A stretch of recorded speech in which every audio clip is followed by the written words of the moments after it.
امی، آپ نے پھر مجھے سب کے سامنے ذلیل کیا ہے۔ نادیہ کی چیخ پورے گھر میں گونج اٹھی۔ اسی وقت علی دفتر سے گھر پہنچا۔ اس نے اپنی بیوی کو روتے دیکھا تو فوراً پوچھا، کیا ہوا؟ نادیہ نے آنسو صاف کرتے ہوئے کہا، آپ کی امی مجھے اس گھر میں سکون سے نہیں رہنے دیتی۔ کمرے کے ایک کونے میں علی اور نادیہ کے دو چھوٹے بچے احمد اور مریم خاموشی سے یہ سب دیکھ رہے تھے۔ زبیدہ بیگم نے بچوں کی طرف دیکھا اور صرف اتنا کہا، بیٹا پہلے بچوں کو کھانا کھلا دو، پھر بات کر لینا۔ لیکن علی نے غصے میں اپنی ماں کی بات سنے بغیر انہیں ڈانٹ دیا۔ اس رات زبیدہ بیگم چپ چاپ اپنے کمرے میں چلی گئی۔ دن گزرتے گئے اور نادیہ ہر روز کوئی نہ کوئی نیا الزام لگا دیتی۔ کبھی کہتی، امی نے مجھے برا بھلا کہا، کبھی کہتی، امی نے بچوں کے سامنے میری بے عزتی کی ہے۔ آہستہ آہستہ گھر کا ماحول بدلنے لگا۔ سب سے زیادہ اثر بچوں پر پڑا۔ چھوٹی مریم ایک دن اپنی دادی کے پاس آئی اور آہستہ سے بولی، دادی کیا آپ واقعی بری ہیں؟ یہ سن کر زبیدہ بیگم کی آنکھیں بھر آئیں۔ انہوں نے مریم کو گلے لگایا اور کہا، نہیں میری بچی، دادی صرف تم سب سے محبت کرتی ہے۔ ایک دن احمد نے اپنی امی کو فون پر اپنی سہیلی سے بات کرتے ہوئے سن لیا۔ نادیہ ہنس کر کہہ رہی تھی، دو آنسو بہاتی ہوں اور علی فوراً میری بات مان لیتا ہے۔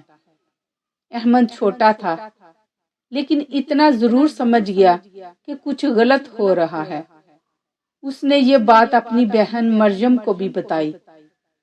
دونوں بہن بھائی نے فیصلہ کیا کہ وہ سچ جانیں گے۔ چند دن بعد نادیہ نے ایک بار پھر گھر میں شور مچا دیا۔ میرا سونے کا کڑا غائب ہو گیا، حسب معمول الزام زبیدہ بیگم پر لگا دیا گیا۔ لیکن اس بار احمد نے خاموشی سے اپنے کھلونے والا کیمرہ، جو اصل میں ویڈیو بھی بنا سکتا تھا، کمرے میں رکھ دیا۔ رات کو اس کی ریکارڈنگ میں سب کچھ محفوظ ہو گیا۔ ویڈیو میں صاف نظر آ رہا تھا کہ نادیہ خود کڑا الماری میں چھپا رہی ہے۔